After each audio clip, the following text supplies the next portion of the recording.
வணக்கம் மக்களே, இந்த வீடியோவில் நம்ம என்ன செய்தி பார்க்க போகிறோம்னா, எதிர்நீச்சல் தொடர்கிறது சீரியலை பற்றி தான் நம்ம இந்த வீடியோவில் விரிவாக பார்க்க போகலாம். தர்ஷன் திருமணத்தில் முதல் காவு சத்தமில்லாமல் சம்பவத்தை செய்த அறிவுக்கரசி. இன்றைக்கான எபிசோடில் என்ன நடக்க போகுது? இந்த மிகப்பெரிய ஒரு கொலை செய்திருக்கிறாங்க அறிவுக்கரசி. வாங்க என்ன தகவல், அவங்க யாரை கொலை செய்திருக்காங்கன்னு இந்த வீடியோவில் விரிவாக பார்க்கலாம். அதுக்கு முன்னாடி முதன்முறையாக நம்ம சேனலை ஃபஸ்ட் டைம் பார்க்குறீங்கன்னா சப்ஸ்கிரைப் பண்ணாதவங்களாம் சப்ஸ்கிரைப் பண்ணிக்கோங்க. பெல் பட்டன் சிம்மலமைக்கி நம்ம சேனலோட நோட்டிஃபிகேஷனை எனபிள் பண்ணிக்கோங்க.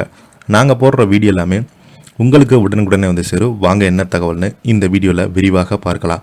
பார்க்கவி ஜீவானந்தம் இருவருமே உயிரோடு இருப்பதை தெரிந்து கொண்ட குணசேகரன் தர்ஷன் திருமணத்தில் ஜனனி சவால் விட்டபடி நிச்சயம் ஏதோ பிரச்சனை வரும் என்பதை தெரிந்து கொண்ட குணசேகரன் திருமணத்துக்கு வந்த சொந்த பந்தங்கள் அனைவருமே வீட்டுக்கு அனுப்பி விட்டுறாங்க. தனது தம்பிகள் கதிர் ஞானத்தை அழைத்து, எனக்கு ஏதோ மனசுக்கு சங்கடமாக தெரியுது, ஏதோ ஒன்று நடக்க போகுது, இதனால் சொந்தக்காரர்கள் இருந்தால் மாடியில் செருப்பை கட்டி கொண்டது போல இருக்கும் என்பதால் அவர்களை அனுப்பிவிட்டேன். எது நடந்தாலும் தர்ஷன் கல்யாணம் நின்றுவிடக்கூடாது, அதற்காக கல்யாணம் நேரத்தை காலை 4 மணிக்கு மாற்றி வைத்திருக்கணும்னு சொல்கிறாங்க.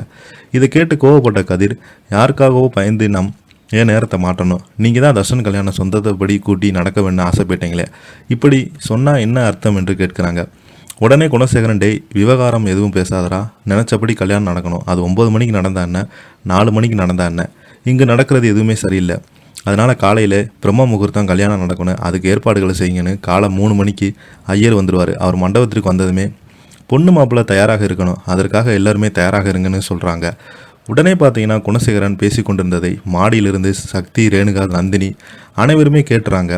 உடனே நந்தினி எதற்கு கல்யாண நேரத்தை மாற்றணும், அப்படி என்றால் பார்க்கவி ஜீவானந்தம் உயிரோடு இருப்பது அவருக்கு தெரிந்திருக்கிறது, அதனால தான் இப்படி அவசரமாக நேரத்தை மாற்றி கல்யாணத்தை நடத்தலான்னு நினைக்கிறாரு. இந்த விஷயத்தை ஜனனிடம் சொல்லி சக்தி அப்பொழுதுதான் அவர்கள் அங்கிருந்து சீக்கிரமாக கிளம்புவாங்கன்னு நந்தினி சொல்கிறாங்க. இதை எடுத்த சக்தி, நந்தினிக்கு பலமுறை முயற்சி செய்கிறேன், ஆனால் ஃபோன் போகாதால் வாட்ஸ்அப்பில் வாய்ஸ் நோட் அனுப்பி விஷயத்தை சொல்கிறேன் சக்தி. இன்றைய எபிசோடில் தம்பிகள் அனைவருமே ஒரே படத்தில் தூங்க வைத்து விட்டு குணசேகரன் மட்டுமே தூங்காமல் இருக்கிறாரு. மறுபக்கம் அன்புக்கரசி வீடியோ மேனை தனியாக வர வைத்து, நீ கேட்ட பணம் இந்த பையில் இருக்குது, இதை எடுத்துக்கொண்டு வீடியோ ஆதாரத்தை கொடுன்னு சொல்கிறாங்க. உடனே அந்த வீடியோ மேன், இந்த ஃபைன் டிரைவரில் வீடியோ இருக்குது, என்னிடம் வேறு எந்த காப்பியும் இல்லைன்னு அறிவுக்கரசியிடம் கையில் கொடுத்துட்டாங்க. பணப்பையும் வாங்க நேரத்தில் அறிவுக்கரசி அவனை கத்தியால் குத்திடுறாங்க. இதனால் ரத்த உள்ளத்தில் அவன் சரிந்து கிடக்க, அப்போது ஆத்திரம் தீராத அறிவுக்கரசி அவனோட கழுத்தில் கால் வைத்து மிதித்து மொத்த வில்லர் தரத்தையும் காட்டுறாங்க. இதை எடுத்து என்ன நடக்க போகுதுன்னு இன்றைக்கான எபிசோடில் தான் பார்த்து தெரிஞ்சுக்கிறணும்.